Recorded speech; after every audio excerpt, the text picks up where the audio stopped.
Good morning, good afternoon, friends. Welcome to the 5th episode of the Nicole Pearson Show. I'm so excited to have, as per usual, another incredible guest. This one also happens to be a friend, a fellow freedom fighter, and a fellow fighter for truth and justice and the voiceless, which you know is right on theme with this community, the Facts, Law, Truth, Justice community, and everything we have been working so hard for the last several years. So I'd love to welcome AJ Hurley with the Right Rose Resistance. Again, friend, mentor, just role model and an ally in this fight for life. Hi, AJ. How are you? Thank you so much for being What's going on, Nicole? Thanks so much for having me on. You are the best, man. I love working with you. You're one of my favorites, dude. You've been kind of by my side ever since day one back in 2020 when things started popping off. So I couldn't be happier to fight alongside you and so stoked to be on your show. Well, actually, that's a really good point. I don't think a lot of people know how we met. We actually met because they've seen us at a lot of these rallies. We were up at the DuPont Clinic in downtown LA. We're in Fontana. And, but people don't know, like you just mentioned, that we met in 2020 when you were working at UCLA. I reached out to you through Instagram when I saw your video of you leaving, walking actually, why don't you tell people what you were doing? Causing a little bit of a ruckus. It was amazing. It was amazing. Yeah. Wow. It's been a long road since then, but yeah, I chose to not go quietly when stuff started popping off. And it's kind of wild how I feel like the whole landscape of just life has changed and the way people see their lives have changed. There's been obviously COVID was like such a horrible time, but at the same time, I have seen, like, having done activism work before and then having done activism work after, every single little in like circle of issues that people are fighting on have all become like one, and we've all gotten together, I think, marching in the same direction, whereas I didn't see this type of momentum before. Right. And so I think people are starting to wake up, and 2020 was a huge catalyst for that, realizing that, dude, if we don't start actively going out and risking it all, then we are not going to have anything left to risk. Right. So so I was a respiratory therapist at UCLA. I put little babies on ventilators as a respiratory therapist. Worked there for a little over 7 years, I think, before I was fired for not complying with the vaccine mandate requirements. Long story there, but they didn't give me any warning at all, and chose to make a public spectacle of me and Chris Rake. I don't know if you know, I think you do know Dr. Chris Rake, and another nurse. And yeah, so that was kind of the start of a lot of the friendships that along the way that kind of waged through the heat of battle, so to speak. But yeah, I chose to live stream them firing me. They could have like called me and told me that not to come to work or that I was being suspended. They went through halfway through my shift and then brought me in the office and ushered me out through the lunch hour with private security. And so it was pretty disgusting the way they did it, and kind of really paraded me through all of my colleagues through the lunch hour and made a public spectacle of me and me getting fired for not complying with their dictates. So that went viral, and then I got to know so many other people like yourself. And I was already doing work in the kind of pro-life space, defending children. Here I was putting babies on ventilators as a respiratory therapist at 21, 22, 23, 24 weeks gestation. And every day, these babies that should be in a womb became like a living, walking rebuke to me that their brothers and sisters, their kin, and even much older children are being violently dismembered and torn apart just because we say one baby is valuable and another baby is not. And so through my work of these little ones and putting their little hands on my fingers and me looking into their faces every day, was like, I need to advocate for these children. And so 2020 when that popped off and the whole COVID thing, that was just a catalyst of one issue that I was already working among many others. Yeah, and that's a big point. And actually, we were just discussing this before we came on the show, that and you hit the nail on the head. All of these issues, they're all concentric circles, and they all come down to this fundamental, like the value of life, of life. And so again, AJ and I have known each other since 2020. We really reconnected, have been working very closely with respect to pro-life issues, children's rights, in general. Exactly. And so it was a tweet. We've been chasing each other down for maybe like 2 or 3 months, but a tweet that you posted, saying that abortion is the issue. And I reached out to him separately, and I think I made obviously a comment on your post, and then I reached out to you separately, and I said that I couldn't agree with you more. And we had this like full on debate, because I think that it's something that, especially in the conservative movement, we're seeing a lot of concessions. I mean, we just saw Donald Trump's position. He just took a formal statement, made a formal position statement on abortion. We saw Robert Kennedy Jr.'s position on abortion, and everyone is playing politics with this. Not just abortion. It's not abortion. It is of human life. And so when you can put parameters around when life starts, or when that life, springs into the context of being a valuable life worth protecting, if you can start again prescribing or putting characteristics or qualities or details around that life, then that allows it again people to be able to play politics with that, to make excuses in their personal lives. And so that's what the debate that we weren't debating, we were on the same page about it. Where AJ and I started talking again about this issue. Yeah. So I think when we say abortion is the issue of our day, it's kind of like saying, and pardon I realize that there's probably people who are kind of take a moderate stance that are listening to this. So bear with me. Right. It's akin in this sense. I'll qualify what I'm going to say, but it's akin to saying that,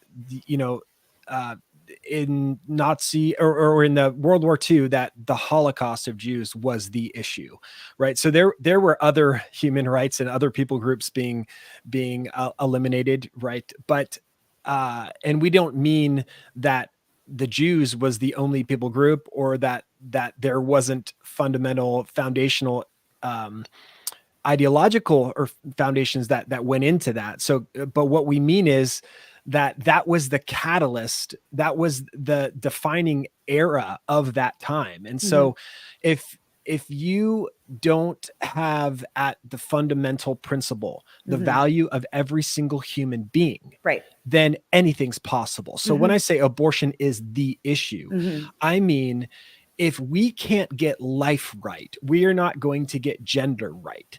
If we can't get if we say you can be killed if, right, you are a human being, you are human and valuable if you are in a certain location, if you have a certain level of development, if you live in a certain environment, if you have a skin color. I mean, these are the same presuppositions that we've done to justify every single type of atrocity that's ever gone on. And so when I say abortion is the issue, it is the crux issue, because if we cannot get the right to life, if we can actually say being human is not enough, and there is not a single human rights violation that we can possibly come to consensus on, and anything is up for grabs. You ask the question, how in the world did we get to the place where we are transgendering young children. We're putting puberty blockers on 10, 11, 12, 13 year olds. How is this happening? How did we get here? Well, because every single foundational principle by which life and liberty and the pursuit of virtue or happiness is possible has been eroded, and out through eugenics, through the destruction of the family, through the sexual revolution, through every single Marxist ideology. It's all connected, but the foundational principle is the principle of life, and that's why we have to live and die. So you explained it perfectly. I 100% agree with you. Again, this is why this interview came to fruition. And I have even explained to you that I have I'm very pro-life, and I have a very specific stance on this issue. And I was not talking about it because I didn't want to alienate people.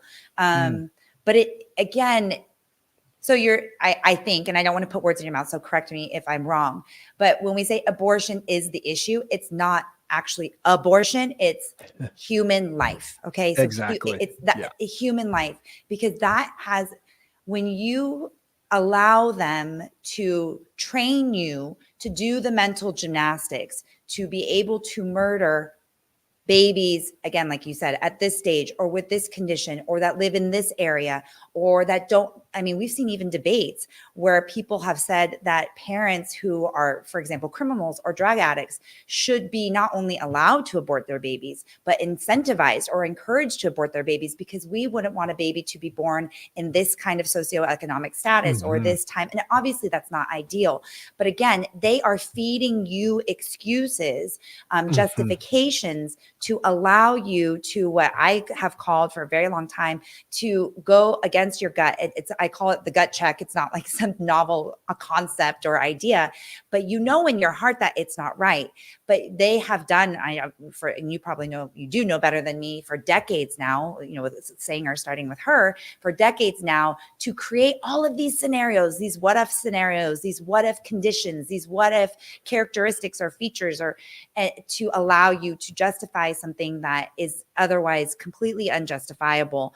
And again, it goes back to human life. So if you can come up with ways to kill the most innocent, the most vulnerable human life, then you can do it in more egregious more quote unquote, what they might call obvious situations.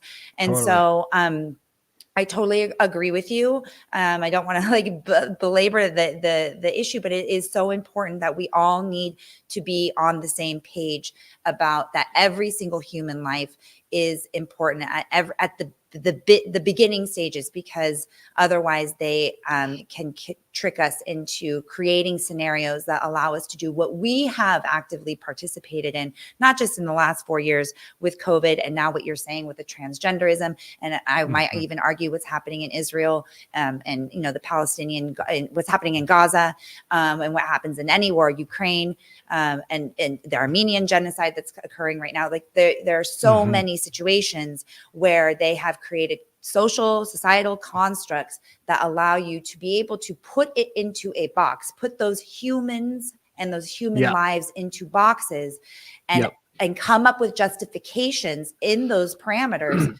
to allow what's happening, and to not rise up and say, no, that not on my watch, that's not going to happen here. Yeah, well, most people, I think this is a salient point that a lot of people need to consider is, man, most people determine their morality based on moral intuitions, but all it takes is just to read human history, and you can see that the moral intuitions of people can be unbelievably wrong. And so when you actually don't have a moral foundation, a philosophical, foundation that you actually can test and you can challenge and you can get to the nitty-gritty of and say, why do I believe that certain human beings are valuable? Because then you're left with just your moral intuitions. But 100 years ago, if we were having this conversation, how you felt about people of a certain particular skin color was very indicative of how you might have felt toward right now for human beings in a certain trimester. Mhm. And so just because your moral intuition based on culture, based on Mm. the friend group you have, based on this propaganda machine of of the media and everything, these are all hugely influenced. We're such a product of our environment. Mhm. It's so stinking important to realize that your intuition, your moral intuition towards a people group can be prejudice, can be wrong, and can be evil. And so if we don't challenge those and realize that, hey, every single human being is valuable, and just because a zygote doesn't look like something that I deem equally valuable and worthy of life, Mhm. doesn't mean it is. Because Jews in the Holocaust were put in ovens by people that had told themselves lies by the culture, Mhm. and their moral intuition didn't. I mean, did they know innately at some part it was wrong, or people that enslaved and black, people enslaved African American populations, they probably did, maybe they did, Mhm. but we had a whole culture whose moral intuitions were wrong and grossly inaccurate. Well, I mean, literally, it's called they dehumanize them. So they make them Yeah, not human, right? So slaves, that's actually a really good point. Slaves were not seen as humans. They were seen as commodities that could be traded and sold. yeah, Arguably, and not arguably, but that's also what we're seeing with these fetuses, right? They are mhm, being, I think that people who are involved in the abortion industry, they yeah, clearly see them as commodities. They see them as opportunities to do research. They see them as, totally.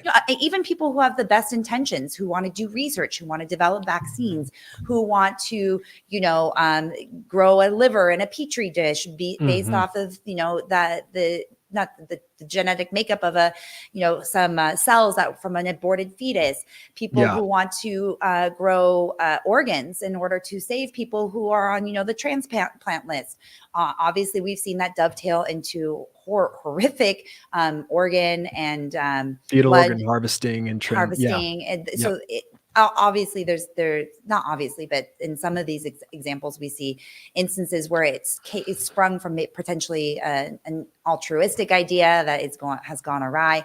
But to your point also about the Jews in the Holocaust, and also the gypsies, and also yeah, individuals with disabilities, disabled, yeah, the disabled, absolutely, they said that those people were not human, that they were gypsies, that they were magical, that they were this, that the Jews yeah, were filthy, that they carried disease. The same thing yeah, with disabled people. They dehumanized them to the extent that people were able to say these are actually not humans that are worthy of being, active participants in society. We actually do have to get rid of them. And I would also like to point out that this is not just from infants and from, like you were saying, zygotes and neonates. We're also talking, and we see it in our society, and I see it specifically, I'm Latin, and I see it in American culture. It is part of our culture to, at the furthest ends of the spectrum, whether it's the youngest and the most vulnerable there, also the oldest, where we mhm, are yeah, believe our exactly, elderly are disposable. I had yep, a conversation with a friend, and we went for a walk, and we hadn't seen each other for a while, and her in-laws, so her father-in-law, had a medical episode. And so she was talking to me about where they're talking about his, medical care and where they're going to put them. And have I ever thought about where I'm going to put my mom or mhm, my dad when they get to a certain advanced age? And it literally was foreign language to my ears. I was like, where would I put them? You put old, dishware in a box and you put it in storage. yeah, And exactly, she was like, oh, well, are you going to put them in a convalescent home? Or are you going to put them here? And I just realized she's, here, she's American, very American. And I was like, well, if something happened to my mom, then she would just move in with me. And when I mhm, stopped to think about it, that's not American society. And that's why I think we have seen such a rapid decline culturally in this country. I mean, I literally believe that this country is on fire, and it's because mhm, we don't value life. Again, whether yep, it's the youngest from the inception all the way to the end, we put them in places where we don't have to see them, where we are not bothered by them.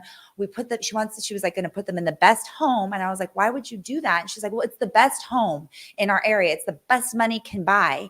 And I'm like, you're just buying your conscience so that you don't feel bad that they're living in a convalescent home. And you've basically told them that they don't matter anymore.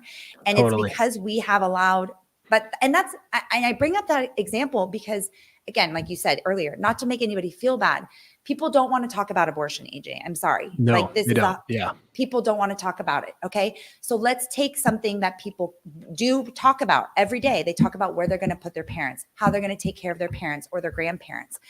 And so I think that that's actually another example of the same idea that we're talking about here. And when you are able, again, to dehumanize humans, and put them places or dispose of them, then when you come to other scenarios, you can find out ways to dehumanize them, like you were just all those examples. It's the slippery slope, right? So like if you say being human isn't enough, and that you say that in order to not be killed, in order to have the right to life that's inalienable, you must also be a human person, right? If you're making this category distinction between human and human and an actual person, right? Personhood is totally subjective. There's no scientific definition of personhood other than a social construct, right? You can't put personhood in a petri dish or look at it under a microscope, right? Are these subjective qualities that that one determines as to what quantifies the right to life and personhood. And so it's, if you allow for certain human beings to be killed in a gestational age or a level of development in the first trimester and the beginning of their life, well, then what is going to keep you from allowing them to be killed later in life? So if consciousness or self-awareness, by the way, self-awareness doesn't happen till several months after birth, by the way, but these are the same foundational like presuppositions that are used to justify offing. I mean, you're seeing it in Canada, they call it MAID, I was going to say word for euthanasia. It's a leading cause of death now in Canada. I can't remember what rank it is, but a leading cause of death now in Canada is assisted suicide or euthanasia. They call it medical aid in dying because they have to dress it up with a euphemism, just like calling abortion or I mean, really, abortion is a euphemism. It's instead of dismemberment or poisoning a human being or in murder. Or murder. Yeah, exactly. And so the difference is with the murder, abortion and murder. And I think we need to talk about that. And you and I have talked about this, and MAID is a euphemism for the assisted euthanasia. The murder of old people. Well, because, and also they're allegedly, right, or arguably they are consenting to that, right? They are active participants and they are making the decision. So you don't murder yourself, right? So that's actually suicide. It's a physician assisted suicide. Self-murder, but yeah. I mean, self-murder. And then but with the fetuses, it is murder. And I would like to read, the penal code, I'd like to read it, penal code section 187. You guys have heard that, 187. Murder is the unlawful killing of a human being or a fetus. This is not me being a conspiracy theorist. It's not AJ. We're not being salacious. California Penal Code Section 187. Murder is the unlawful killing of a human being or a fetus with malice aforethought, meaning aforethought. You contemplate it and you plan it and you do it. People don't want to understand. And this is a big debate that actually AJ and I, if I may be so bold, have been having with others in this movement, is it's murder. So we're going to call it murder. And if you want to carve out explanations or attempt to justify murder as defined by the penal code, not as defined by me or Facts, Law, Truth, Justice or AJ or the White Rose Resistance, that's the penal code. So get on board with this. This is the truth. And then you can try and justify it. And I'll, just to read, then they make exceptions to murdering a fetus. Exactly. And abortion, if it's Yeah. with involving, and then they have all these references to the health and safety code, and those are describing abortion. If it's a physician assisted, like physician assisted suicide, or it's a physician assisted murder of a baby, then it's acceptable. It's an exception to murder. It's not an exemption, which is a nuance I won't get into. It is a murder. That's not me. That's what the penal code says. But then they've done these loopholes to not require the legal system to press charges against you for murdering your fetus with planning and preparation or malice aforethought. Then they accept it so that they don't have to prosecute you. But if a mom murders her fetus because she just hates the fetus, or the dad gives the mom a drug to cause the mom to have a miscarriage, to kill the fetus, they will get pressed. Those two individuals will get charged and with murder. But if a mom does it because she wants an abortion and she goes to a medical provider and she calls it an abortion, then it's okay and you can't press charges. So people need to understand, this is not like we're not inventing this. Even the law recognizes it. It just allows for these exceptions. They've created exceptions or loopholes so that where you can murder your fetus, but you won't get charged with murder. Yeah, exactly. Yeah, there's actually several states that have statutes like this. Arizona is one of them. That it's actually illegal to kill an unborn child with malice aforethought. But there's other laws that have been put in place that make exceptions for a certain class of human beings if their mother wants to willfully take their life. And so, like me putting a little baby on a ventilator.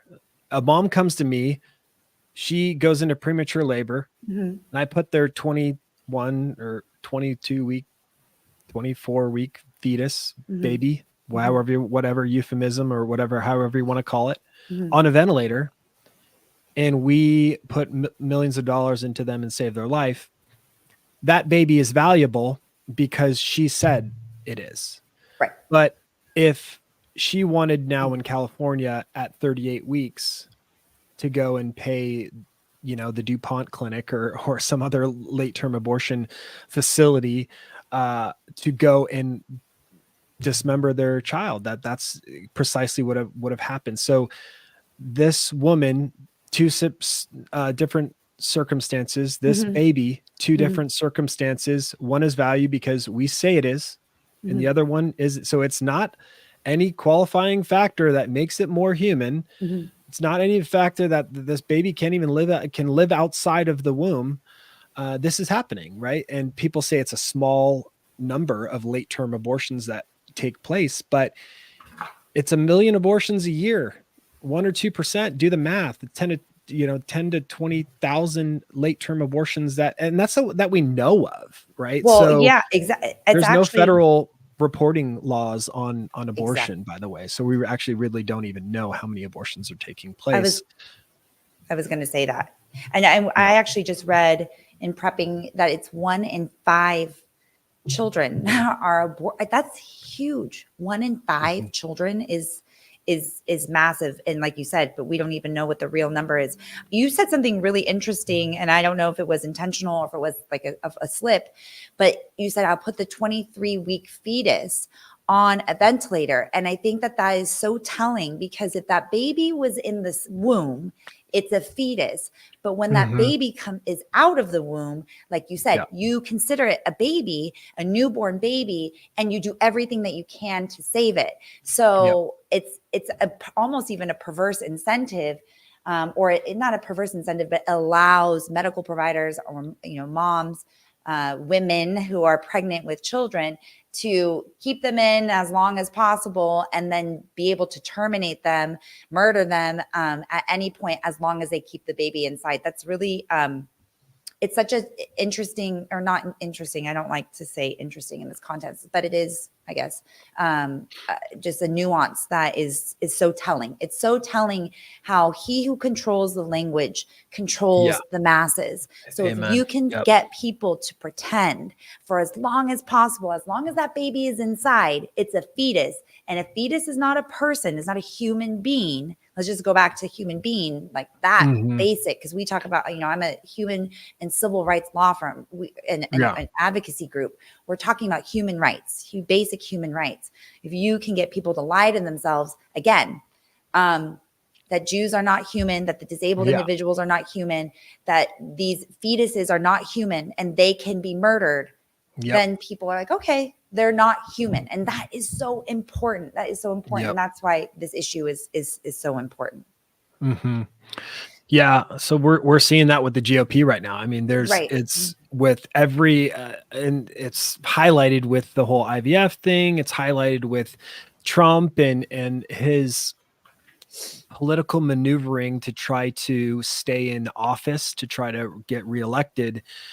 Is he's, putting his finger up to where the wind's blowing and seeing, how he can get the most votes and stay elected. And that's where he's going to end up working and choosing. And what I trust Trump enough to know that he's not lying when he says he's not interested in actually doing anything for the. You mean leaving it to the states? Is that what you mean? Yeah. Well, not only like a that, federal, but like, yeah, I mean, so it's just problematic, right? Because look, I didn't like a 15-week ban. I thought that was horrendous. And I think he was actually good for stepping away from that because it's going to get everybody to hate him. Like I look at that as a pro-lifer and I'm like, dude, that's freaking weak, man. You can feel, a baby can feel pain at 12 weeks. That's like scientifically proven. How did they prove that? Just they watched like the brain activity. There's a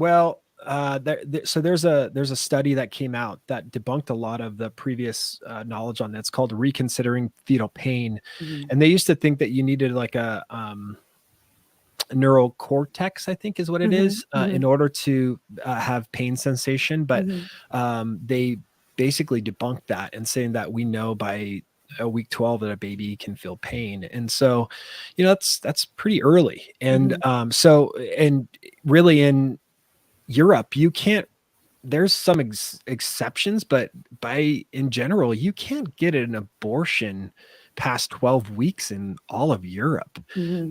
And America has some of the most extreme abortion laws in the entire world. So I look at that whole thing that he originally said, like, 15, I like 15. It's or was it 16? It's a round number or something 16. Like that. It's like, and so the pro-choice people are going to look at him and say, this is crazy because we're pro-choice and we want to kill babies. Basically, we want reproductive justice. And then the pro-lifers are going to look at him and say, dude, that's totally weak sauce. And so I think he's right to back away from that. But think of what we're saying, sending it back to the states. Yeah, we haven't made any he just is sidestepping the issue. Before he said the 16 weeks, he had said the 16 weeks. So if, people know, they follow us and they've been watching our work. There are federal laws that apply equally to all the states. And then there's certain and those are very, very few and far between. Truly, the federal government should be very small, with very small enumerated or listed powers. So they can't issue federal laws on things that are supposed to be handled by the states. Arguably, I mean, I do believe that it's a state issue, and that was with the overturning of the decision. It should be a state issue because it has to do. You think this abortion should be a state issue? I do not think that the federal government has authority to make laws that affect all of the states. No, I don't think that this is within the enumerated powers of the federal government. The federal government's powers there's like 8. It's to coin money or print money. It's to run the U.S. postal system. It's to declare war, right? We couldn't have California going to war with France and not New York and Florida. All of us have to go. It's to train up and to have like the standing militia, the Navy, the Army. It's very, very, it's truly issues that require collaboration across all the states. We couldn't have, again, California printing money and then Arizona not printing money. Like, we're all printing money, and we're all distributing the money. The same with the mails. So it's it's all truly only national issues, and the federal government is supposed to be very, very small, and it's supposed to be controlled by the states, and the states are arguably supposed to be controlled by the people that live there, their constituents. So I agree, and that's what Donald Trump did, even with COVID, through a majority of his presidency. And like, I think he's completely obnoxious. But I think that he hit the nail on the head on a lot of issues, and people were upset about it because it does create disparities. For example, in COVID, he was like, in terms of like ventilators and getting people or getting different states resources, there are some states that have better budgets that were able to pull and buy and have access to more COVID resources than other states. But again, that's not a federal issue. That was a state issue. In the 10th Amendment police power, you have to be, what's going on in your state. You have to be prepared. If you are a state that doesn't balance its budget and cannot get access and purchase up all the ventilators you need, knowing the demographics, knowing the comorbidities of your constituents, that's your problem. I mean, it's a cruel way to think, but if you think about it, you're asking me if his analysis is appropriate. I think it's an appropriate analysis in terms of federalism.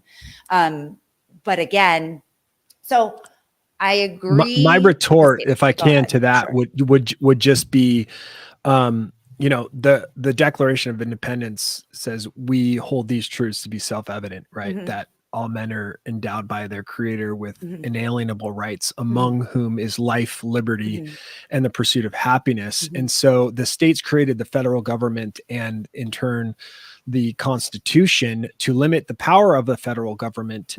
But that the presupposition of that was that we all agreed that life, that no state can determine who lives or dies by a vote. Totally separate issue.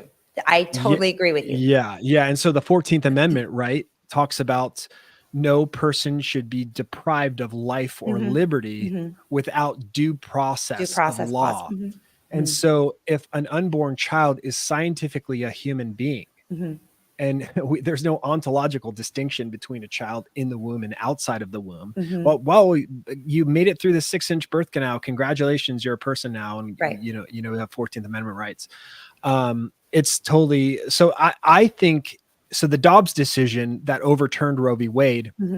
Roe v. Wade was this Supreme Court decision that hamstrung the states, so to speak, by saying that you couldn't protect a child prior to viability standard, which is a nebulous standard. But what the Dobbs decision said wasn't that we should return this to the states, but it said that the issue of determining that the Constitution does not confer a right to abortion, that a decision to regulate abortion has been returned to the states and to the people, not the states, to the people and their elected representatives. And so my contention is that if an unborn child is a human being, it's a person, and therefore they should have personhood rights protected on the 14th Amendment. Which is what you and I have been saying and why this conversation is even happening. So yeah, I completely agree. So it shouldn't be about regulating abortion or not regulating abortion. Exactly. It should actually, and which is, I mean, this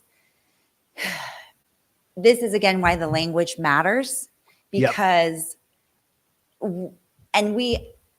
I do want to put it in the context of COVID, for example, because we don't necessarily have to, but we're allowing them to, it's again, what we've already said, they are controlling the narrative, right? It's about depriving women's rights and and their right to control their body, XYZ. But if we take it back and we take control back of the language, of the Constitution, of the laws that are on the books, it's exactly what, if we returned to that and stopped playing in their playground, on their, in their stadium, on their fields, we shouldn't even be having a debate about abortion and at what trimester or what week or under what conditions. We shouldn't even be over there. We need to be here, which is human life starts at conception. We have to have a bright line, a clear delineating mark, and it has to be at conception, because then we don't, like you said earlier, the slippery slope. We aren't.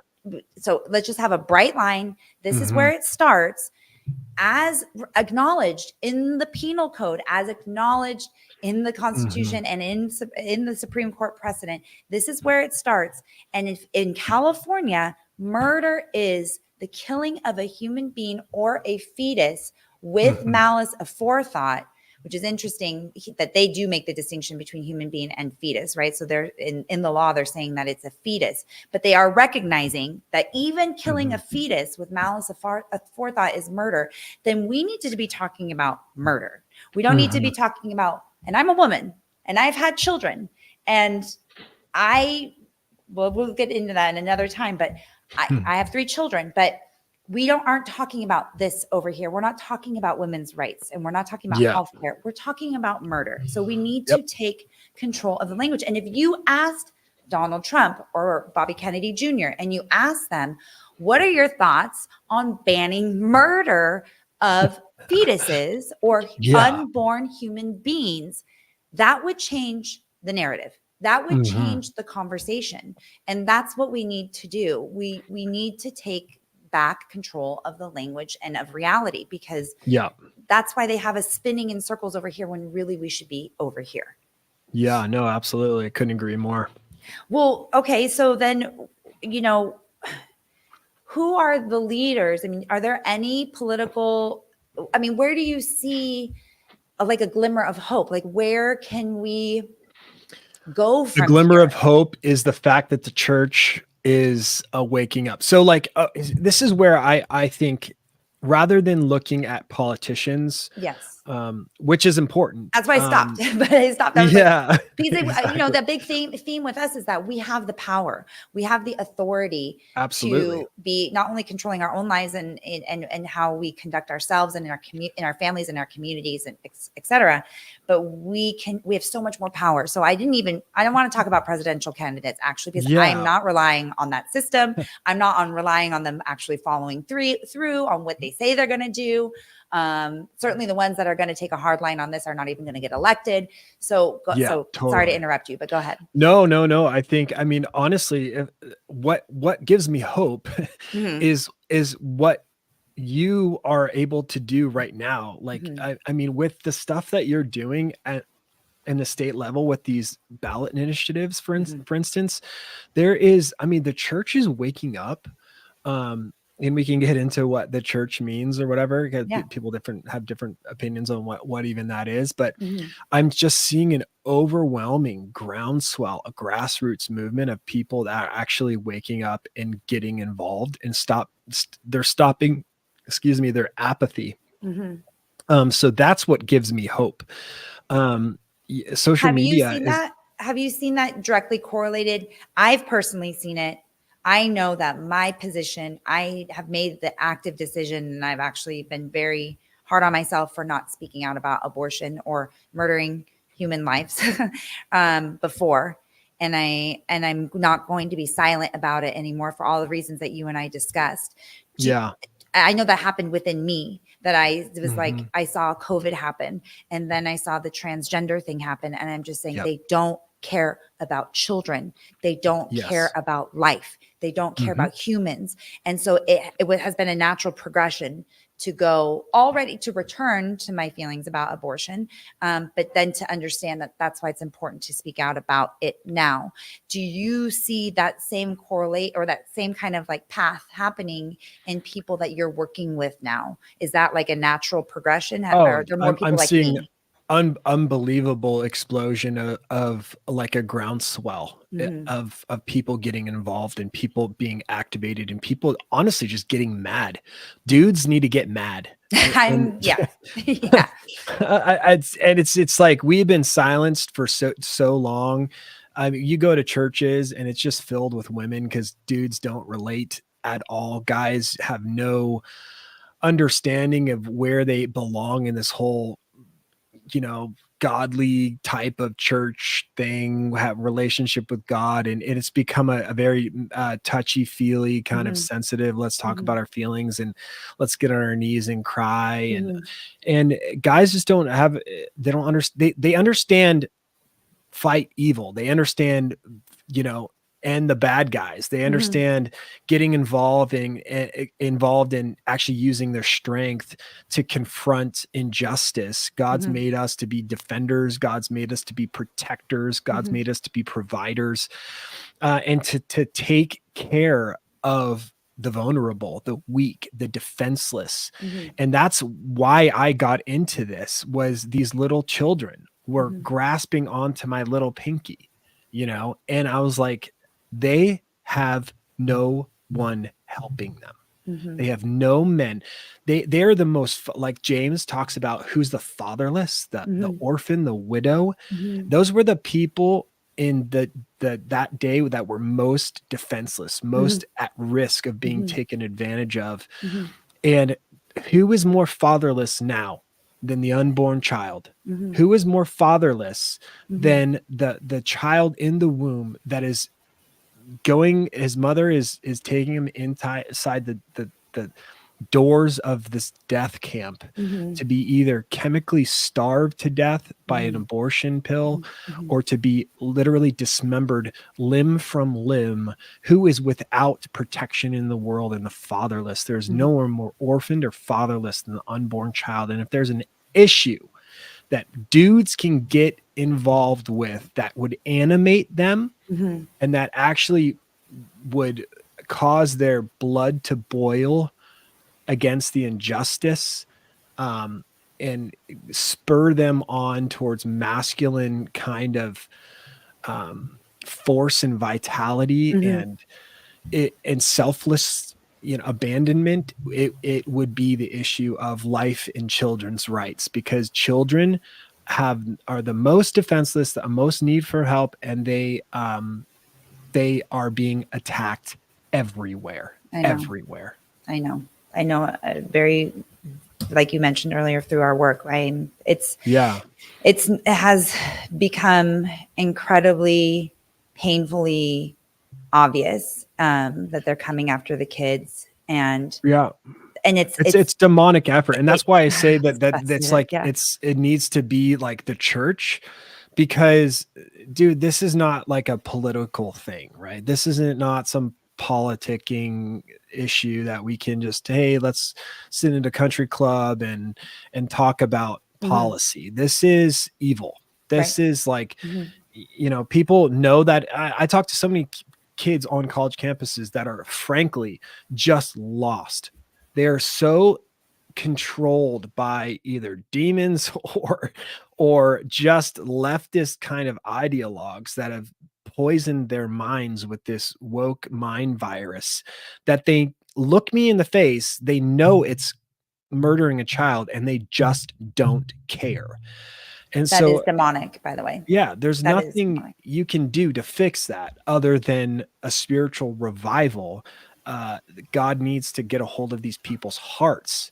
And so that's something that the church can only do. When you say church, you just mentioned it. We don't even know what that means. Different things for different people. I'm Catholic, and so we are very pro-life, anti-murdering babies. Obviously, with this Pope in place, things have changed. Things that were just traditionally and just always true are now up for debate, I guess. And then pivoting position again. And he did again during COVID say, "Oh, well, aborted fetal cells for vaccines." He was okay with that. Where traditionally and historically that has never been a position of the Catholic Church. Totally. So is in the Christian churches, is it up for debate? We're still Christian, right? We're both Christian. So is that or is it simply that the church, there's some churches that don't speak out about it, or are they actually making concessions around abortion? So I can speak for the Protestant church, evangelicalism more specifically, because that's what I grew up with. I think there's a theological term called pietism. that has really taken root the last 100 years or so, a little bit more than that, but it's kind of gone to seed and gone to fruit, I guess, within the last 100 years. But pietism is this understanding that this earth is not our home, that salvation is personal, that God's relationship with mankind is personal, it's private, it's subjective, it's something that it's your own relationship with God, and therefore it doesn't affect really. Our home is heaven, and so God isn't concerned as much with earthly things. And so there's been things, this doesn't always apply, but some people have said, okay, we're going to get raptured out of here, it's going to get really bad, therefore the quicker that it all goes to, frankly, to crap, to hell in a handbasket. Exactly, the sooner we get out of here and get raptured out of it. So you'll hear phrases, I heard phrases growing up like, culture building, culture warfare is like arranging the deck chairs on the Titanic, or it's like, why polish the brass on a sinking ship? These type of, it was driven by an eschatological or future end times particular type of belief. But the other side, I think that's more prevalent, is just this easy believism gospel, the seeker friendly movement that's been the church model. Almost every single evangelical church is all geared towards unbelievers. The Sunday event is not an event for you as a Christian to build you up and make you strong and disciple you as a warrior in the kingdom of God. It's actually an evangelistic event that your pastor engages, where you bring unbelievers into the church, give them this enough of the truth of God's word that the spirit of the age would allow. And so that they accept this prayer, and then hopefully in 10 or 15 years, we can feed them more and more biblical truth as to not offend them along the way. And hopefully so it's to attract new congregants, new followers. To get them to say this prayer, to walk an aisle, and to accept accept quote unquote Jesus in your heart, which is nowhere in the Bible. And rather than what Jesus says, that's so interesting.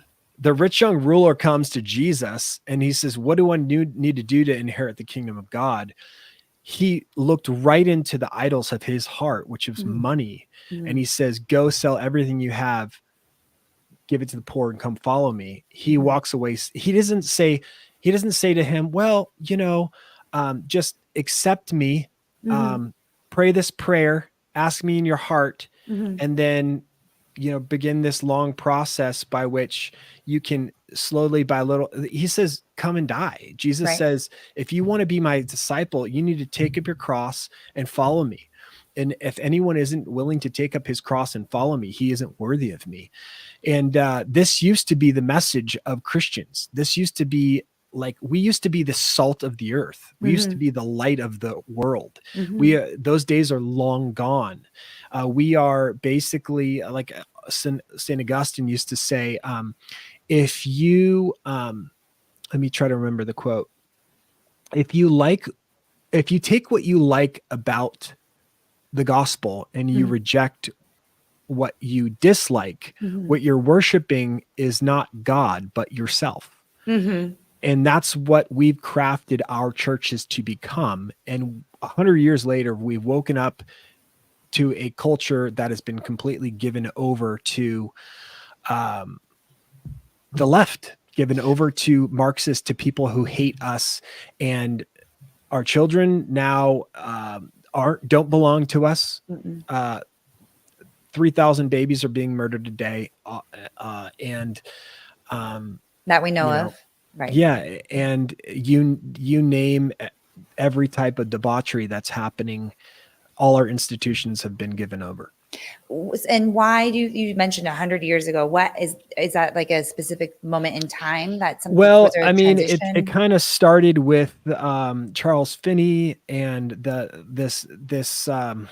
the revival kind of movement where, and there was a great intention behind it. Right. We were all about evangelism. We were all about getting the gospel out and the Great Awakening. But you started to see the Great Awakening that guys like Jonathan Edwards preached. He preached a sermon called "Sinners in the Hands of an Angry God," where he gave people the righteous requirements of God, and he said, "This is the sin that you need to repent of. Like, God is holding you in derision. You're his enemy unless you come to him and repent and believe in Christ." And that message slowly became more of easy believism, and it became a market driven thing of getting people into the church and filling seats and keeping people in the pews and keeping the lights on. And it's now just kind of an easy believism, social gospel kind of club of not social gospel, but I guess you could say that depending on how you define it, but an easy believism type of a club of people that accept what they want, have a feel good kind of psychological driven self-help message that makes them feel good about themselves, and then they go home. So you think though, within the last couple of years that the church has started to see that they can't be silent on these issues anymore? I feel horrible because I feel like my church has done the opposite. They were silent in COVID. They were complicit in COVID. They condoned tacitly and outwardly. They condoned, like I said, the exceptions to abortion, exceptions to alienating and discriminating against people, all of the things they shut down, they would not open back up. I had to leave my church that I was attending and had a big falling out with them about, you're supposed to be the beacon of hope and to be the bedrock and the that rock in the storm. And you are not doing that for people who need you most right now. So we had a lot of regression in the Catholic Church. But you're saying that in the Christian churches, you're seeing the opposite happening. Because I mean, we see Rob McCoy, we see Jack Hiz, we see Pastor John Randall at Calvary South OC. Like, we see a lot of them now, Rick Brown standing up to COVID mandates and to that. And I have seen them help us with these human rights and parental rights and then child, human rights issues. So it's the opposite is happening in your neck of the woods. That's the irony is, there's a great restructuring happening. A lot of these churches that stood up, they lost all the bad people and then they found all the good ones. And so I think there is, if you're going to look at it like a market strategy, there is a market for freedom. There is a market for having a pastor finally with balls, like having courage and dudes who actually aren't pussies. Excuse me. Yeah. Sorry about my French. I mean, but this is like the other thing. It's like the guys, they just don't have a place because we've been so feminized. Well, I mean, it's both physical by the foods that we eat, by the water that we drink, that the things that they spray on us. And it's also been social. I mean, the feminist women's lib movement, whatever you even want to call that. I mean, we have literally browbeat masculinity out of men. If you are masculine and you want to protect a woman and you want to pay for the bill and you want to we've even turned opening door into like a personal affront. Then you are literally full of, or you're oozing toxic masculinity. I mean, even that term toxic masculinity, I don't even know what's not toxic. I mean, you only ever hear nowadays toxic masculinity. I asked in like Twitter and like a Twitter fight, okay, so what is there like a non-toxic? Is there just like an entry? Like, is there like a basic masculinity that you will get behind? And there isn't. There's either toxic masculinity or you're not, or a complete emasculation, which is why, and that was part of the whole agenda, right? That was, in my opinion, birth control, women's liberation, sexual revolution, all of Yep. this. You can do whatever you want as a woman. You can have whatever job you want. You can have sex with whoever you want. You can have babies with whoever you want, or with people that you don't want, which like alone, IVF, or no baby at all, abortion. You can, all of these things. And any man that is trying to stand in your way of that is toxic and is trying to oppress you.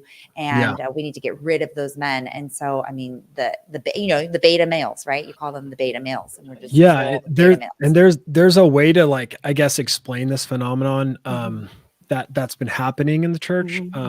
Honestly, it's, for speaking for the Protestant church, has kind of been like an indictment. 2021 and the churches that did rise up, it's kind of an indictment on them, to be honest with you, for some of them at least. I mean, Jack Hibbs and Rob McCoy are probably exceptions to the rule there, because they've been talking about this stuff forever and they've been standing up forever, long before COVID.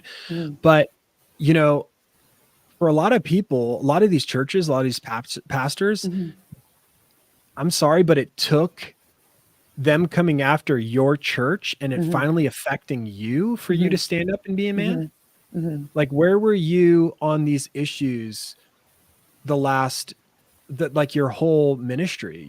Like, where were you your whole entire, like, public ministry on these issues? Like, why have you not been a voice for the voiceless? Why have you not been speaking out? Like I went to this church. I mean, I won't name it. I was going to, but I won't. But you know, it was Black Lives Matter. They were all talking about systemic racism and all this stuff.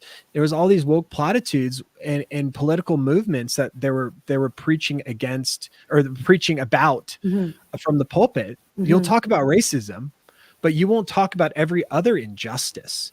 It's wild to me. I mean, again, coming from my background, I did not know that churches, and actually, as I say that, I'm lying, because I am aware of friends that who were upset with a pastor who would not take a hard stance on abortion. And I thought it was just that one pastor at a Christian church.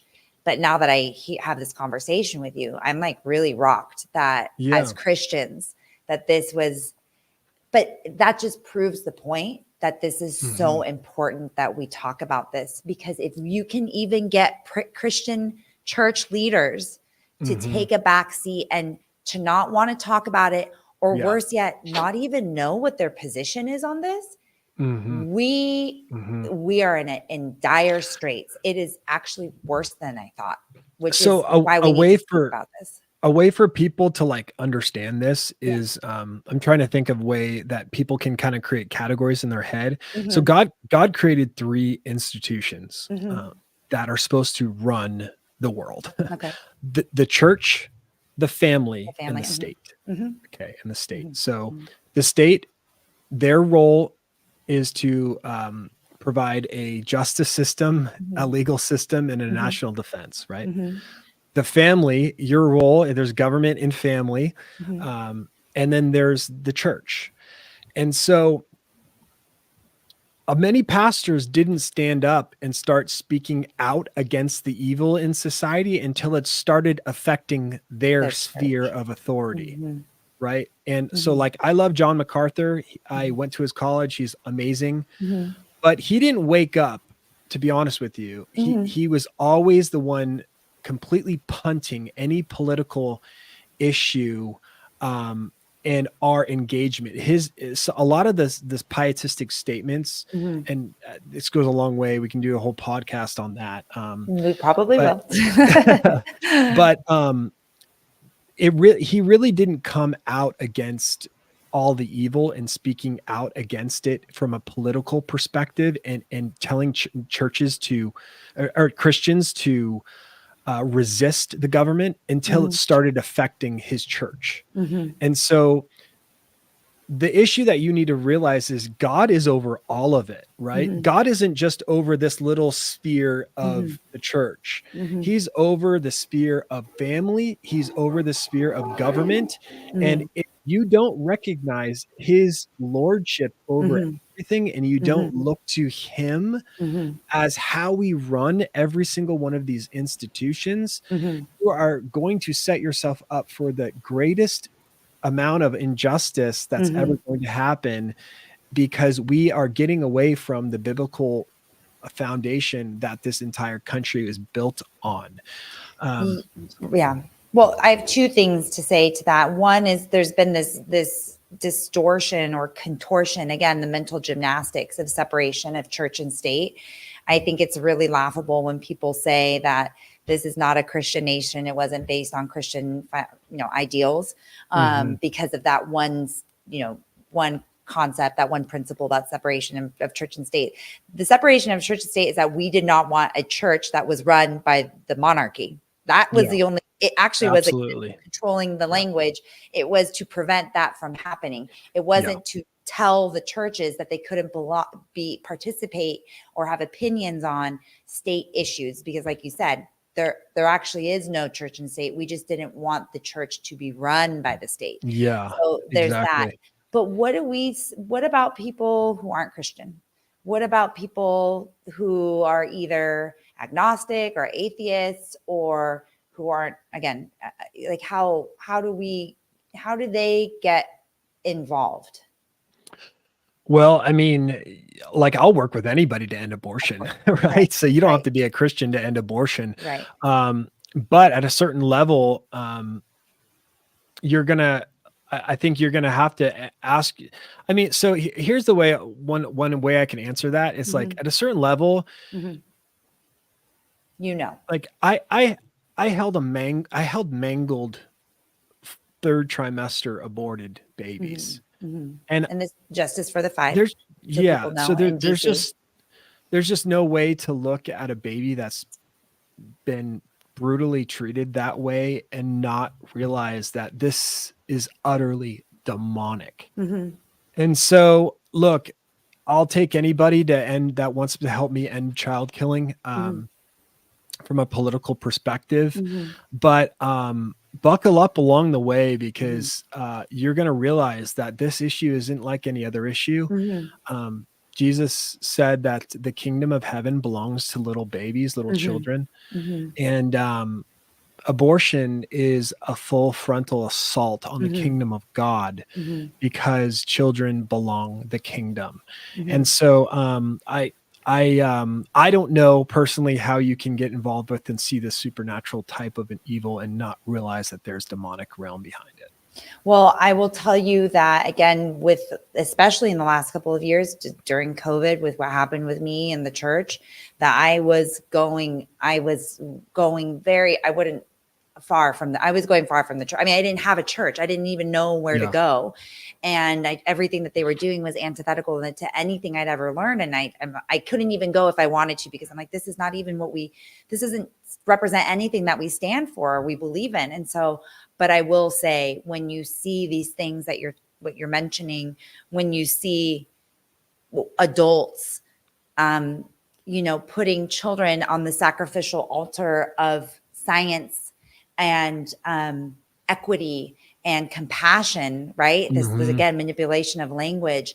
And you see there's no other explanation than, again, the murdering, the dismembering, the sterilization, the mutilation. Am I talking about abortion? Am I talking about gender affirming healthcare? Am I talking about COVID? Am I talking about forcibly forcing parents or convincing parents that they need to enroll their children in clinical trials of a never before experimented or used in human beings injection? What am I talking about? I don't know. It's all the same. It's all wrapped up together. Absolutely. It's all wrapped up together. And so I hope, it's not a religious, it isn't even, it is, right? Okay. So it is, in my opinion, when you see these parents and these adults talking about children the way that they do, whether it's for money or for, all of the reasons that it can be, they're to me, it is demonic. It is the modern day. You and Seth talk about it all the time. It's the modern day sacrificing to the Moloch, on the gilded altars, throwing them in the fires. Again, and they're doing it because they think that they have to do it. It's Yep. no different than it was then. They're like, you must throw your babies into the fire Yeah. for the betterment of society. You must inject them with this Mhm. mRNA technology that's never been tested before in humans, that killed all of Mhm. the ferrets in the experiments. They like literally just imploded. Their immune systems just ate them alive from the inside out. You must do this for the betterment of society. You must sacrifice your child. You must sacrifice your child to this transgender, because I mean, Yeah. they've convinced parents that you have to kill your baby because you could never provide your baby with a safe, loving, supportive home. You are a single mom. You are uneducated. You don't have the financial resources. No one will love you. You'll have to sacrifice your career. I mean, so to me, when you look at all of this, it's all, again, spiraled into the same realization that this is satanic. It is demonic. Yeah. And when you see this full frontal attack on children who are the most vulnerable, regardless of whether you're Christian or not, Yeah. excuse me, you have to know that it's evil. Yeah. And so real quick on that. Yeah.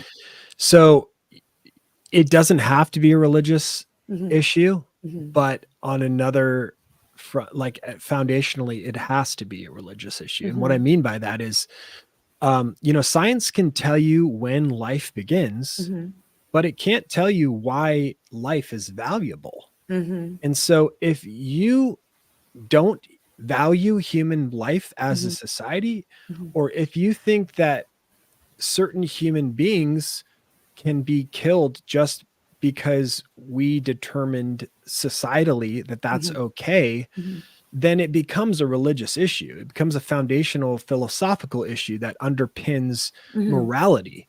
And Right. so that's why it becomes a religious issue. And that's why I think that it has to be a Christian issue. It has to be a religious issue, because the only foundation, you have to have an objective foundation for why it's always wrong to kill human beings, and why it's always wrong to kill every single type of human being. If you lose that, all you have is might equals right, and society determines morality. Okay. So This is why your position is that morality can only be based in religion. objectively based on an objective lawgiver. So like you really Well, only it's have hard. It's hard to two have this worldviews. debate because, Mhm. to interrupt you, because I'm Yeah. literally writing as you are saying this. Okay. Because our laws were based again on these Christian principles. I mean, people want to pretend Yeah. that this is not a Christian country. It is. So we can't even parse out laws from morality, just personal, values and principles, because even our laws are based in this Christian foundation. So Mhm. we don't even have, in our culture, in our society, in our American society, we don't even have an objective that's not based in Christianity and these religious philosophical principles. But what I was thinking was, is there anything that I can think of right now that guides my morals or my ethics other than what I learned growing up Catholic in the Catholic Church? Is there anything that I believe or feel that isn't at its root based in that? So that's what I was thinking. That's what. Yeah, no, like there's no neutrality. No one's a blank slate. Everyone has biases and consciences that have been determined and influenced by their environment, their culture, and their upbringing. And so when you study the history of humanity, child sacrifice, and not just unborn children, born children, Right. has been the status quo. I mean, it has existed prolifically in every single culture that's ever existed. I mean, it's if you don't believe me on this, I mean, just read The Third Time Around by George Grant. But from the Canaanites to the Egyptians to the Persians to like every single from antiquity and prior. I mean, we have we have examples of child sacrifice going back tens of thousands of years. And that was not a problem, by anybody. And so at a certain foundation, it becomes an ideological issue of a philosophical one. Like, is it okay to kill human beings? And you either have two worldviews. Like, one, you have a lawgiver that by which you can actually know and obtain objective morality, that we have a law that's written in stone that says it's never okay to do X, Y, Z, right? We have 10 commandments, the governing principles. Or there is no guiding ethos. There's no guiding principle. And all we have is, like, think about the atheistic presupposition, right? We came from matter, and unguided processes of matter in motion give rise to uniformity. And then morality is a combination of groups of people deciding on a code. So, people in Papua New Guinea decide what's best for them. That was a culture, and our society determines what's best for us. But if there is no guiding principle above society, then society is the guiding principle. And Right. so it's just simple as that. And so that's why I say, if you have enough people in a culture that think child killing is okay, Right. well, then who's to tell them wrong if you don't have an objective lawgiver that comes from outside of society? I've never heard an answer around that. No, I totally, I hear what you're saying. I totally agree with you.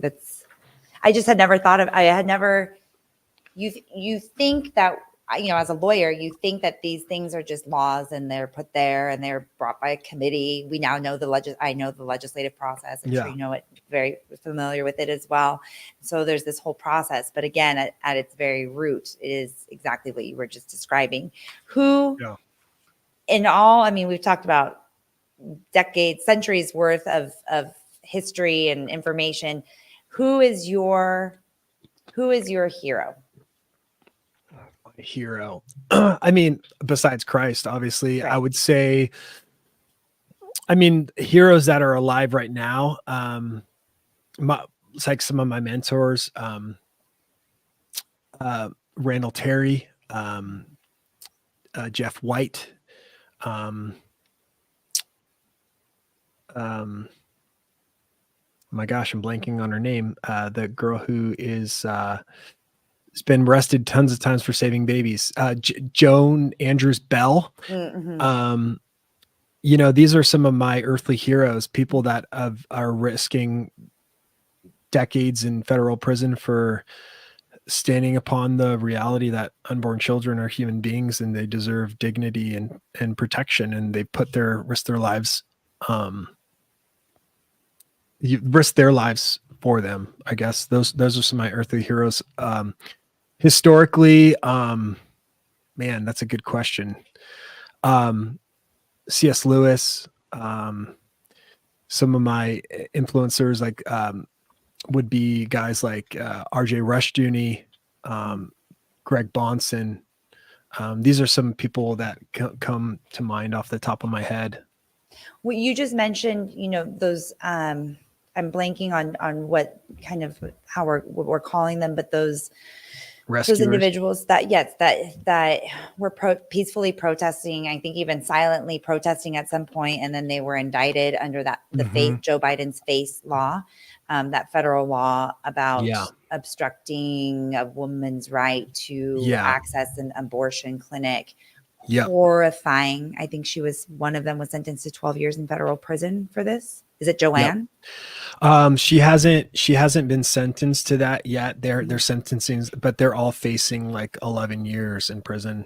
And you guys, when you went to Vegas and you were trying to raise money for a woman that was considering an abortion, with the Spider-Man. I forgot his name. Yeah. Mason. Yes. And you guys were just arrested also yourselves. When things like this happen, does this ever, I mean, that's scary. 12 years, 11 years in a federal prison for silently protesting. Yep. Is this for a discussion? Peaceful, nonviolent protest. 100%. Yep.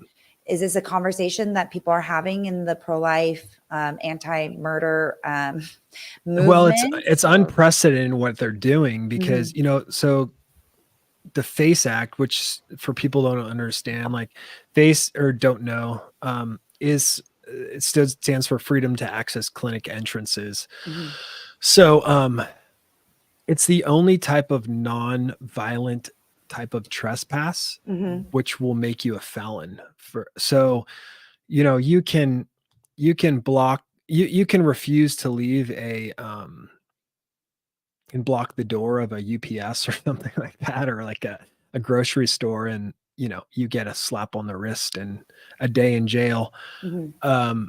But if you do that instead of at a grocery store or a convenience store, you do that at an abortion clinic, you can face up to 11 years in federal prison just for doing the same thing. So the FACE Act carries with it a 1-year sentence, but they're using federal conspiracy statutes attached to it, which were originally designed for the KKK. And it's unprecedented. The Biden administration is the first administration to ever use this conspiracy statute against a peaceful, nonviolent person. And so it's just crazy. I mean, one of the ladies that got charged with this FACE violation is like a 90-year-old Holocaust survivor. Her name is Eva Edel. She's also a total hero too. But these people are just, they're actually putting faith to practice. They're actually acting like what they say abortion is really what it is. Like if abortion is truly murder, in fact, you're truly killing a human being, like we should act like it. And so they're laying down their lives and their freedom for these and peacefully putting themselves in front of people that would kill these babies. So it's very, very commendable. I absolutely. And it's horrifying. I know that Joe and Kamala have made it their platform essentially to murder babies. So they're obviously putting their money where their mouth is. And even if they lost the Dobbs decision or they lost the Supreme Court, this is a workaround. So it's very important. I know a lot of people have lost faith in the elections. But this is why things like this are really, really important. Going and voting in person is extremely important. Before you go, two things. One, I want to just do a quick game that we call Patriot. It's kind of seems silly in the context of this interview or episode because we've talked about some pretty heavy things. But totally. Before we do that, I'm ready for it. But I do want to know. Yeah, we'll end it with that. Actually, that's a good call. What do you want I already know what to me, you've already are creating and living your legacy, but what do you want to be remembered for and as? Like, what do you want your legacy to be? Ooh, wow. I've never been asked that before. I guess I just want to be known as a guy who lived like he meant it, like lived like he actually believed what he said was true. If babies are being killed, I want everybody to say, like, that guy actually, he gave his life for those babies. I guess that's I want my legacy to be. Well, if it makes you feel any better, I figured that's what you would say, and you are already living that legacy. So you are doing amazing things, and thank you for doing that. Okay, so you ready for like a little bit of fun? Yeah, let's do it. Let's do it. Let's try, and then we'll sign off because we covered a lot of and hopefully we'll do this again, because I'm seeing questions and comments on this already. And so I'm very excited to see the kind of conversation that we've generated with this really honest and kind of, just this very honest conversation. I hope you'll come back. But until then, let's do Patriot, Traitor, Pass. So it's basically that game like, oh, I would like to be friends with that person or not be friends with that person. Just, do you think this person is a patriot, traitor, or do you prefer not to say? Wait, hold on. So if they're a patriot, I want to be friends with them? Well, I was trying to use a euphemism for the real game. It's like a drinking game that you used to play. And you'd be like, oh, I want to date that person. I want to marry that person. I have water and coffee here. So. Okay, yeah. Oh, I actually have this. There you go. Oh, nice. The White Rose Resistance. I always have this. I want to talk about that real quick too. And I love this. Talk about this. So I work for the White Rose Resistance. We are the fastest growing pro-life organization in the country, led by one of my best friends, Seth Gruber. Man, I feel like it's my heart and my like passion to help Seth build and actually put feet to his fire. And so I'm wanting to build we talk about grassroots movements. I mean, we're already working on it, Nicole, like everything that you and I have been doing and everything God's been doing to wake up the church in America. But I really feel like something special is happening with the White Rose. And so I want everybody to be part of it. If you want to get involved with the pro-life movement, just come find me at the White Rose or in my personal platforms too. But we're going to be launching some pretty cool stuff in the next few months. Some Southern California resistance chapters, and some in Idaho and Texas also, and hopefully in the next few years all across America. We got some pretty crazy goals, some pretty very like generous goals of like reaching some crazy amounts of numbers and chapters. So I'm really excited to do that. But my goal is to use my body to cash the checks that Seth Gruber is writing with his speaking. So yeah, I'm going to be putting feet to his fire. And you'll be educating people and like rallying people. So 3 things we're going to be doing. My goal is to build back Christian resistance. We're not going to be like every other pro-life movement that just talks and posts stuff online, or I shouldn't say every other pro-life movement. There's tons of great stuff that happens. But you know, like our role, I think, is raising up Christian resistance, a resurgence of Christian resistance, right? So like ending slavery. You had the Underground Railroad, which is like saving slaves from persecution, from slavery. That is like the love life, right? They're saving children, right? But we could have never ended slavery with just the Underground Railroad. We needed people to raise the status quo.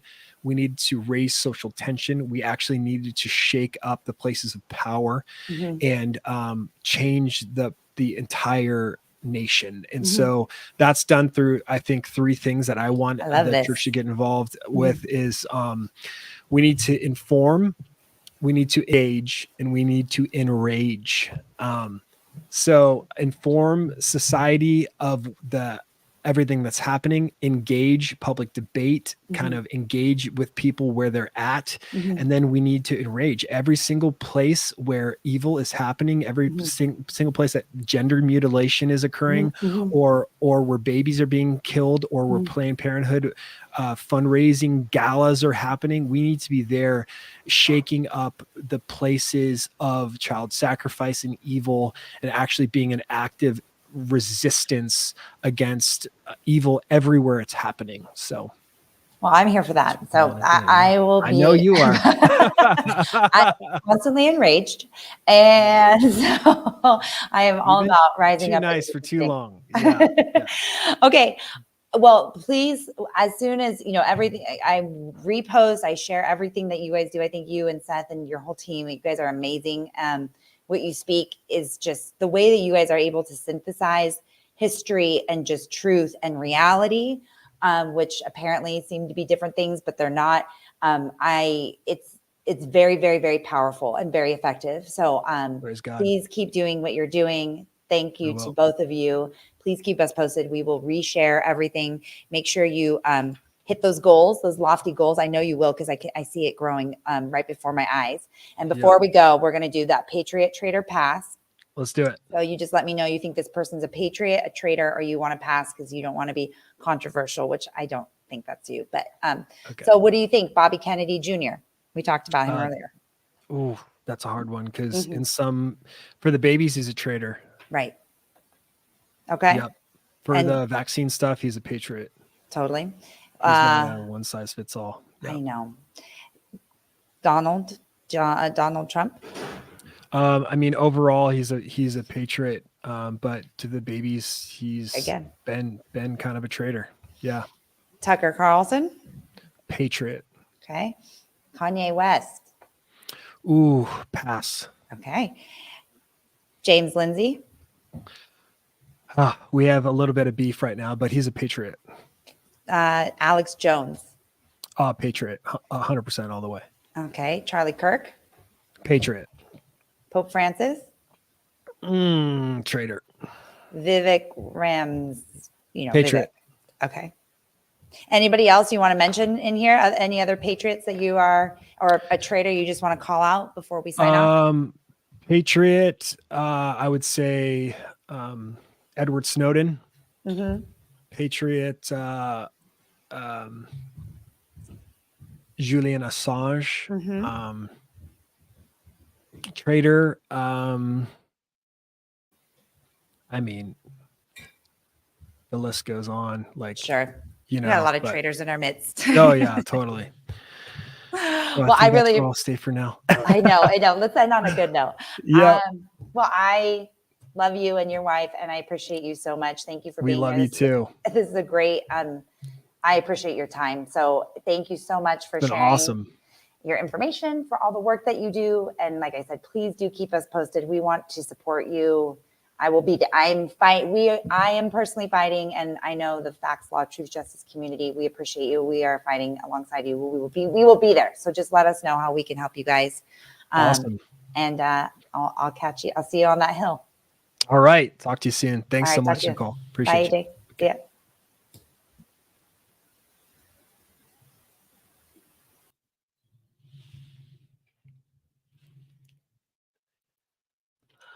Oh, but having such a smoke show.